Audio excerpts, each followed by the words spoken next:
Well, Sarah, we've got an email I was hoping you could read out for us about these exact ideas. Absolutely. Our email reads, Hi, Secular Sexuality. I left religion about 2 years ago. I grew up in an extremely religious community. I left religion about 2 years ago, and I'm close to being 30 years old. The majority of my life, I was sexually inactive and would refrain from it because that's what my religion told me to do. After leaving religion, I felt so out of place. I don't know how to navigate the dating and sex field. While most of the people around me have started their sexual journey around their early 20s and late teens, I'm starting close to my 30s. I feel like I've got a lot of ground to catch up on. For the past year, I've been using dating apps and have had poor results. I've had a couple of experiences outside of dating apps. Of course, with the pandemic, I'm not going out to bars anymore. I'm not a virgin anymore, but still, I have a limited amount of experience. Honestly, I just want to move on and have fun in my sexual life for now, but it seems difficult since I feel like I don't know what I'm doing. I'd say that I'm just about recovered from religion except for this small part of my life. It certainly kills my outlook on life when I keep getting shut down solely, I feel, because I lack the experience to read the social dating norms of verbal and body language. How can I get past this? Yeah, I love that letter so much because it almost sounds like something that we wrote in the laboratory as like a softball to just hit down the middle because I mean this really hits on everything that I wanted to talk about today. Just You wrote this, didn't you? yeah, well, I have evidence. I will not share it with you. Um because it just hits on everything I wanted to talk about today. The fact that, this crisis is hitting every age range very differently, but so does religion. And we're all kind of dealing with coming out of religion and coming through this crisis in these different ways.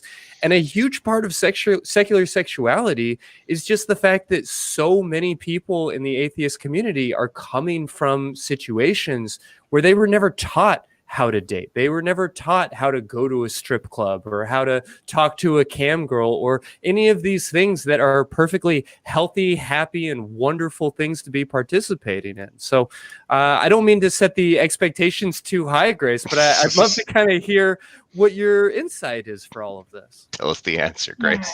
Yeah. Well, the first thing that came to mind for me, and I jotted it down real quick, is that nobody knows what they're doing. And Mm-hmm. I think that's really important to keep in mind because it's so easy to feel like everybody knows what they're doing but me. Everybody has it together but me. And I totally get that feeling. And even people who have had tons and tons and tons of sex might have no idea what they're doing as far as sex goes. Because the most important thing with sex is that you're communicating about it and asking about it and being open about it. And so as long as you're doing that, you're doing a great job because nobody knows what they're doing. And there's only one way to figure that stuff out, by asking.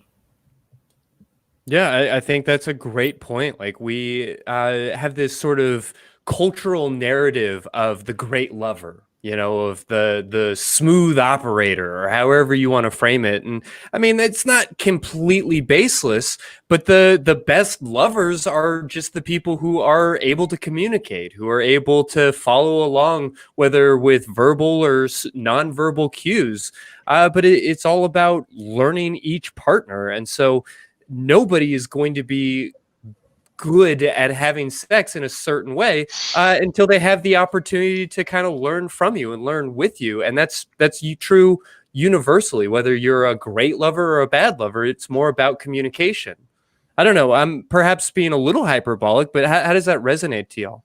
I mean, in a way, it's the playing field is more level now because everyone gets to start off on a new thing. Uh, Mm-hmm. yeah, it's a new world for all of us, and we know that, and we know when you're looking at the next person, yeah, this is messing with them too. So it's I feel like it's not the same sort of worry about security or inadequacy at the beginning of things because we're all just it's much easier to see that we're all just making shit up as we go.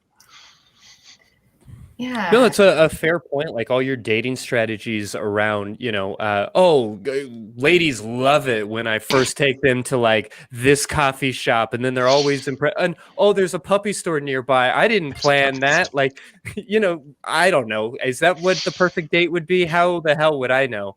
But I'm just thinking of sort of these scripts and routines that people often use in dating. We're all operating from new scripts right now. We're all figuring this out. Hmm. And also, when it comes to sex, everybody's bodies are different.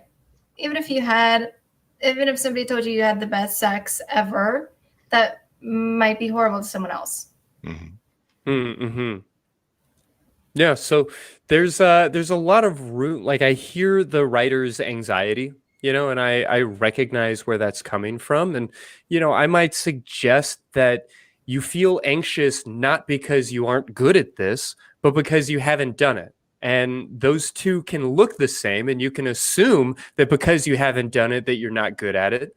But I don't necessarily know that that's true. If you are approaching the idea of dating, the idea of connecting with somebody in a kind and generous way, you may put your foot in your mouth more often than somebody who has more experience, but I don't even know that that's true.